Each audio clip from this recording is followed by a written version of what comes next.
very male perspectives and opinions. Like I wouldn't want for you to speak on a female's perspective because you're not a female. So I think at that point you wouldn't be. It can't be necessarily. I was about to say genuine, but I didn't want to use genuine because I feel like it's more of a lack of education or information because you can't come from that place. Like I can't. I'm raising men. I'm raising young men, but certain things that I can't relate to with them or show them through or walk them through as a woman. I could talk them through it, but I can't walk them through it. You know what I mean? So I definitely understand with women. We always, even when I looked at him, he's like, I got 2 women. You know, my head turned real quick. Right, we saw that. But he finished it right. You know, he ain't said nothing else. So no, Sam, point given though. He checked you real quick. You know what I'm saying? Yeah, right. And so we don't have that. We kind of go unchecked. You know? Absolutely. But try to give you a lot of times too, though, because I know different women and I'm cool with different ones. They give me their perspective, and I try to put it out there from what they're saying from the street. You know, just like a lot has been said over the last months about how it's a bunch of soft ass balls out here, and the ladies can't stand it. You know what I'm saying? They saw her face and look at it. That says everything, man. No. I was saying that because we had that conversation when we were being interviewed too. We were on a different platform, and that was actually a topic of the conversation was too masculine. So it was interesting that you're saying that as well, because there's this conversation of too masculine, soft.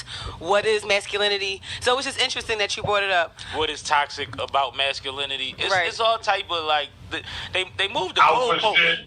You know what I'm saying? They moved the goalposts on us, man. When we first started posting videos on Instagram, one of the first comments I remember seeing, some lady said that it was something about us being toxic and the patriarchy, right? And that's what she said. I don't remember exactly what it was. And at first, it bothered me, but then for a second, I was like, you know what, though?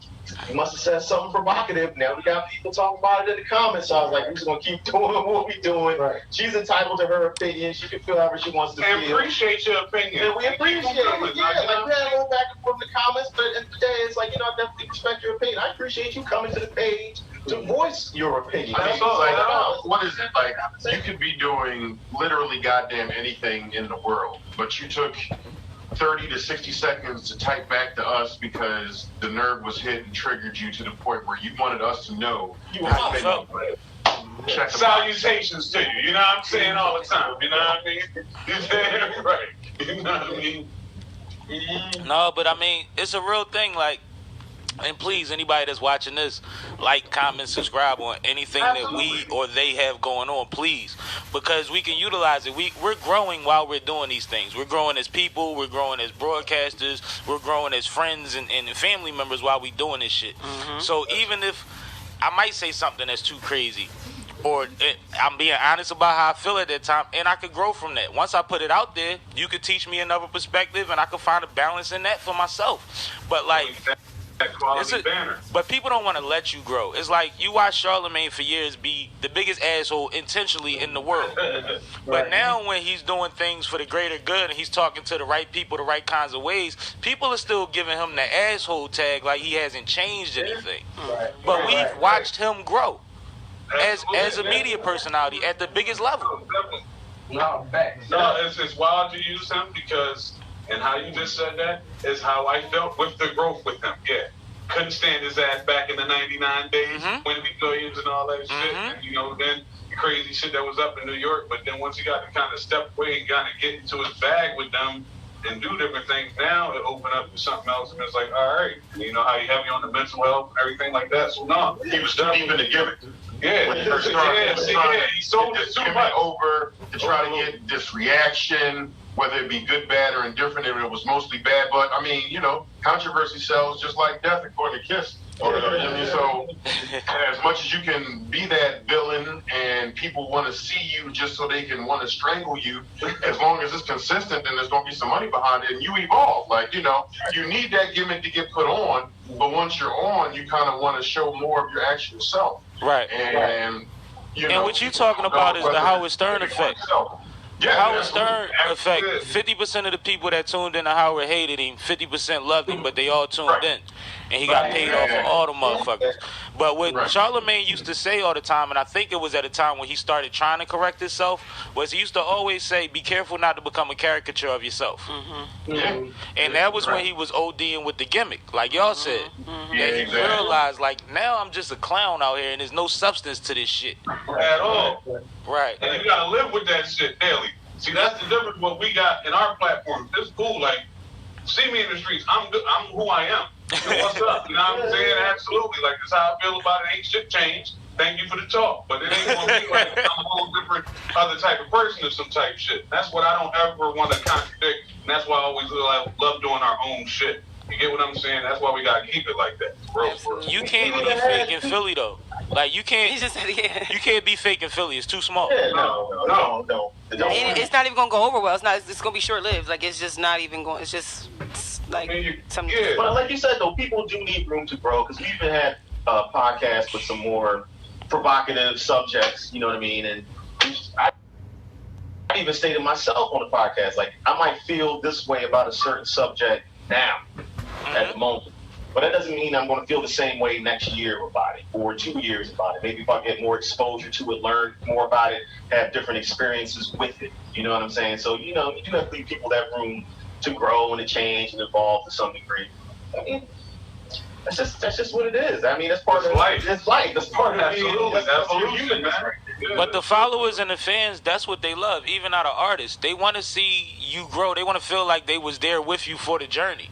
Right. So trying to act like everything is perfect actually is a turnoff to most fans because they don't feel a part of that. Yep. Exactly. So I have we got plenty of people who watched us when we was wearing whatever the hell we just thought would look fly for a show, and now, you know what I mean, we off in the actual merch, as I see with the magnificent hoodie that you brought from your damn self. So, like, that's like a microcosm of everything, you know what I mean? Like, we were at some point thinking about what we could do to appeal to the masses, and now we're at a point where, you know, we think of ideas and people will hit us up like, you got a shirt to match these kicks, and we like shipping it right over to you, you know what I'm saying? And that's a very dope thing. Cop up. You know what I'm saying? Definitely. Right. Yes. Salute to you for that, for growing. I think it's a few things that I wanted to mention.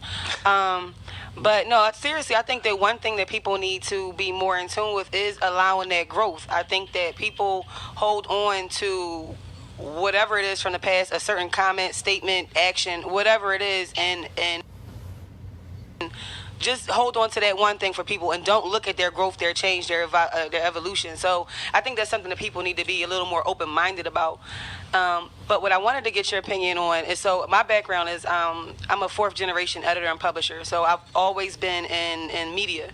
And even further than that, I'm the descendant of the Liberator, William Lloyd Garrison, who was the publisher of The Liberator, which was the most influential newspaper dedicated to the abolition of slavery, right? And the point of me asking or bringing that up is that podcasts are, like you said a few minutes ago, Stav, I believe you said it, that they're not new, but they're just getting a little bit of Traction. Yeah, traction.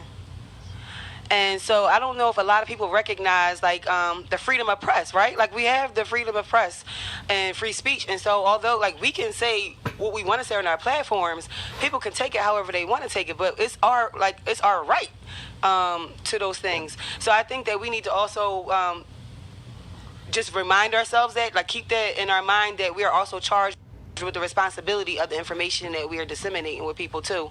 So I just wanted your opinion on how you think... your opinion on podcasting and being a part of the press now, because I don't know if people actually, like, think about that. More than anything, I think it's important to have a juxtaposition. Like, if Sleeves has an opinion on something and if Stop has an opinion on something, if I slightly disagree or if I can provide that devil's advocate perspective, and vice versa, if I have an opinion on something and they feel a different type of way, then I think it's important to voice it. Like, I think more than anything, you can't end a conversation topic without at least entertaining other perspectives. Like, Absolutely. You shouldn't have a conversation that's, I mean, you know, there's some shit that's just, you know, we're just as a result of how we grew up, we just all going to have the same opinion about it. That's cool. Yeah. But as much as we can try to put ourselves in the other person's shoes and voice that opinion of the other person, just because there's going to be those instances where that other person is listening, they're like, well, I get that they don't agree with it, but at least they took the time out to voice that side. I do at least respect that. Absolutely. I think making sure that we're not being close. It's like you said, the growth mindset versus the fixed mindset. As much as we can allow ourselves to put ourselves in those other shoes and voice that opinion, even if it isn't ours, fundamentally, that's an important thing. What was one of the most lit topics y'all had? I think the George Floyd episode probably had the most burn. Like, when I looked at the YouTube views, that one had a lot of hits on it, and that was a Zoom one. Like, typically, as much as possible, we like to be together in the environment, but it was just a highly charged topic, and not for nothing, people were really looking for the black perspective on that, and if nothing else, we can offer you that in droves. So I think when people heard that on YouTube or people saw that there, they were just like, damn, that's what's up. I appreciate those brothers saying it that way. And when I look, that one had more views than any other one. I don't know if you guys have a certain one that sticks out to you. I'm trying to think, like, as far as the views go, not even views, just like when the conversation was edgy or was fun or whatever. Some of our best conversations have definitely been, I think, relationships. Yeah. We, like I said, it's a lot of dude energy over here, but we still like to talk about relationships, even though you might only be getting like a male's perspective on it to some degree. But married, divorced, in between, we've all been through with children. Like, we can speak on all those things. You know what I'm saying? So right. We offer that perspective. And I think when we put that on there, and when we're genuine, and when we're vulnerable to some degree, you know what I'm saying? You get that, and it comes through, and then people want to chime in with their comments of how they feel about certain situations. And to piggyback off of that, to me, and it's not just views, but one of the best ones was not this year, but last year in the car when we was doing it mobily real quick, the Valentine's joint. You know what I'm saying? Like when he was talking about, he was just fresh off of, you know what I'm saying, the divorce, making his whole situation, and he got real about his, and he had his perspective how, like, he's still cordial, and how that situation is still over there. But Valentine's Day joke wasn't about cards and candy and roses. No, you're talking about that Give thing. him that thing. And that was that divorce. So, yeah. And then I had the other side. Like he said, the devil's advocate wasn't that. I'm on the other side, like, how about when it's not great? And y'all not seeing eye to eye. There's bitter shit going on. So, it was a difference. And from that one to this year, it's been growth and not the same type of shit. And, you can see that, but that one sparked it off. So, yeah, I fuck with that. Dope. And I mean, like, you say you have relationship conversations even though it's only a male perspective. Like I said before, this is what the fuck we talk about.